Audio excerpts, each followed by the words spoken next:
तो इस एपिसोड की स्टार्टिंग में मुफेन को कैंटीन में दिखाने से होती है। जस्ट देन वन आई मोस्टा अपने आप को रेवल करता है और अपने लेजर से मुफेन पर अटैक कर देता है, लेकिन मुफेन भी किसी से कम नहीं होता। वो जैसे तैसे करके मोस्टा के अटैक से बच जाता है, लेकिन अटैक के कारण वहाँ पर काफ़ी बड़ा धमाका होता है। इसकी आवाज़ सुनकर बाकी के मेंबर कैंटीन की तरफ आने के लिए निकलते हैं।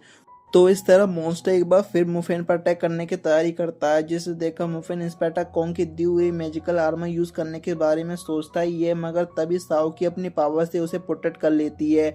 इसके बाद ली अपनी पावर का करतब दिखाने लगता है। वो हवा की तेजी से एक जगह से दूसरी जगह पर जा रहा था। ये देखकर मुफेन दंग रह जाता है और मन ही मन सोचता है कि ली के पास जो एयर एलिमेंट है वो लेवल 2 पे चल रही है, जो कि जिंक की एयर एलिमेंट से काफ़ी ज़्यादा क्यूक है, और इसी के कारण ली मॉन्स्टर के हर एक अटैक से बच रहा था।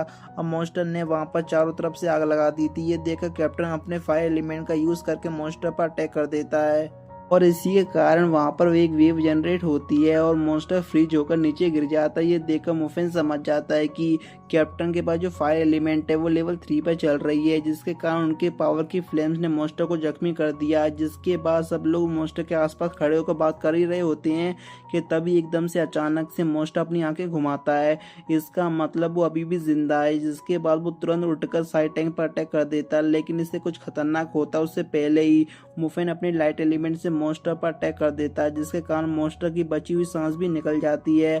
वहीं सब देखकर कैप्टन मुफिन की तारीफ करते हैं, क्योंकि उसने अपने पहले मिशन पर काफ़ी अच्छा परफॉर्म किया।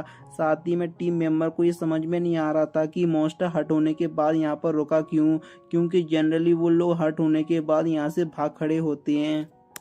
इसके बाद कैप्टन शाओ के ऊपर काफी चिल्लाते हैं, क्योंकि वाटर एलिमेंट के कारण उसके ऊपर ग्रुप के सभी मेंबर को प्रोटेक्शन करने की जिम्मेदारी थी, और उसे निभाने में आज वो नाकामयाब रही, क्योंकि अगर मुफेन नहीं होता तो सीआई टैंक की आज जान नहीं बच पाती। इसके बाद कैप्टन मुफेन को हंटर क्लब का ऑफिसर मेंबर डिक्लेयर करते हैं, जिसे सुनकर मुफेन मनी मन खुश हो रहा था, क्योंकि अब उसे बाकी जॉब की तरह फुल पेमेंट मिलेगी। आगे हम देखते हैं कि मॉन्स्टर की स्पीड उसकी बॉडी में से निकलकर मुफेन की लॉकेट के अंदर चली जाती है, और ये चीज़ उसके अलावा और कोई नहीं देख पाता। तभी कुछ मेंबर कैप्टन को इन्फॉर्म करते हैं कि उन्हें कैंटीन के पीछे लंबी सुरंग मिली है, और उसके अंदर और भी वन आई मॉन्स्टर हो सकते हैं, और किडनैप हुई लड़की भी वहां पर होगी। ये सुनकर कैप्टन मैजिकल काउंसिल को इन्फॉर्म करने का डिसाइड करते हैं, क्योंकि इतने सारे मॉन्स्टर को एक साथ हैंडल करना उनकी बस की बात नहीं थी। वहीं सौकी को ये बात समझ में नहीं आ रही थी कि इतने सारे वन आई मॉन्स्टर अचानक से सिटी में आए कैसे। इस बात पर जब सब लोग हॉस्टल पर वापस जा रहे थे, तभी कैप्टन के साथ साथ बाकी के मेंबर साइटेंग से कहते हैं कि तुम्हें अब मुफेन के साथ टांका भिड़ाना चाहिए, क्योंकि आज उसने तुम्हारी जान जो बचाई। जिससे सुनकर साइटेंग को काफ़ी ज़्यादा गुस्सा आता है, लेकिन तभी ली कहता है कि अगर तुम टाका भिड़ाना भी चाहो तो नहीं भिड़ा पाओगी, क्योंकि मुफेन के फ़ोन पर पहले से ही किसी लड़की के 10 मिस कॉल हैं।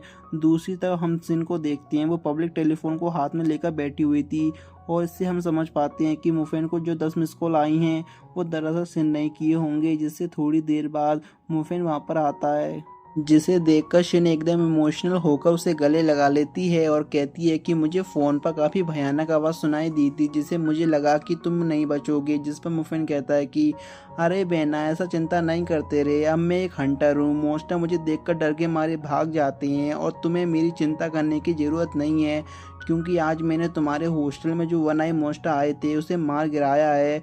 जिसे सुनकर शिन उसे पूछती है कि ऐसा सच में तुमने उस मॉन्स्टर को मारा है। जिस पर मुफिन हाँ में जवाब देता है, और कहता है कि तुम्हें मेरी चिंता करने की ज़रूरत नहीं है, बस तुम अपना ख्याल रखना, और स्पेशली उस वक्त जब मैं तुम्हारे पास नहीं हूँ।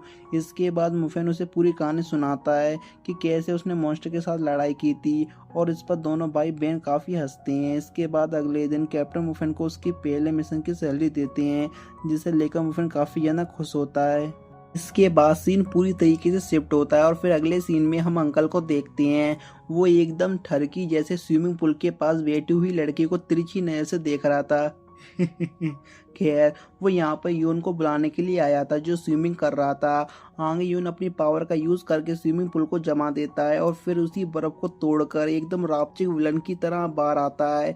ये देखकर अंकल उसकी काफी तारीफ करते हैं कि तुम्हारी आइस पावर दिन प्रतिदिन बढ़ती जा रही है, मगर यून को ऐसा नहीं लगता। उसके हिसाब से वो काफी स्लो ट्रेनिंग कर रहा है। जिस पर अंकल उसे कहते हैं कि तुम्हारी ट्रेनिंग कहाँ स्लो है, पूरी की पूरी मूव फैमिली में तुम्हारी ट्रेनिंग की स्पीड सबसे ज्यादा है, और इसलिए तो तुम आइस एलिमेंट की लेवल 3 पर हो, और बाकी के लोग अभी लेवल 1 पर ही हैं। जिसे सुनकर यून अपने आप को मुन्निंग से कंपेयर करता है, जिस पर अंकल उसे कहते हैं कि मुन्निंग और तुम्हारा कोई कंपैरिजन नहीं है, तुम दोनों बिल्कुल अलग हो। और एक बार तुम मुफेन को बैटल में बुरी तरीके से हरा दो तो मू फैमिली के सक्सेसर तुम ही बनोगे। अगले सीन में हम यून को जियोन से बात करते हुए देखते हैं। यहाँ पर जियोन यून से कहता है कि अपने मेरी फाइट किसके साथ सेट कर दी, एटलीस्ट ऐसा कोई ढूंढते जो मेरी बराबरी का होता। जिस पर जियोन कहती हैं कि मैं खुद ये फाइट नहीं करवाना चाहता था, लेकिन जब इसके लिए प्रिंसिपल रेडी हुए तो मुझे भी हाँ करनी पड़ी। आगे जून यून से कहते हैं कि छोड़ो, इससे भी एक इम्पोर्टेंट बात सुनो। और फिर जून यून से कहता है कि अंडरग्राउंड होली स्प्रिंग के बारे में बताते हुए कहता है कि इसमें पूरी सिटी से कोई एक कैंडिडेट सिलेक्ट होता है, जिसके लिए हर साल प्रतियोगिता की जाती है। और मुफेन के स्कूल से भी कुछ स्टूडेंट जाने वाले हैं। मैं चाहता हूं कि तुम अपनी पावर का यूज़ करके मुफेन को इतनी खतरनाक तरीके से हराओ कि बाकी के स्कूल और सिटी के reputed family underground Holi spring में जाने के लिए तुम्हारे साथ कंपटीशन करने के बारे में सोचे भी ना। और इन सब के चलते तुम अंडरग्राउंड होली स्प्रिंग में जा पाओगे, जो कि मैजिकल ट्रेनिंग के लिए नंबर 1 जगह मानी जाती है। यह सुनकर युन मुफेन के साथ फाइट करने के लिए मान जाता है। दूसरी तरफ हम मूवी और अंकल को बात करते हुए देखते हैं। अंकल मूवी को बता रहे थे कि जुन युन को सिर्फ एक प्यादे की तरह यूज कर रहा है।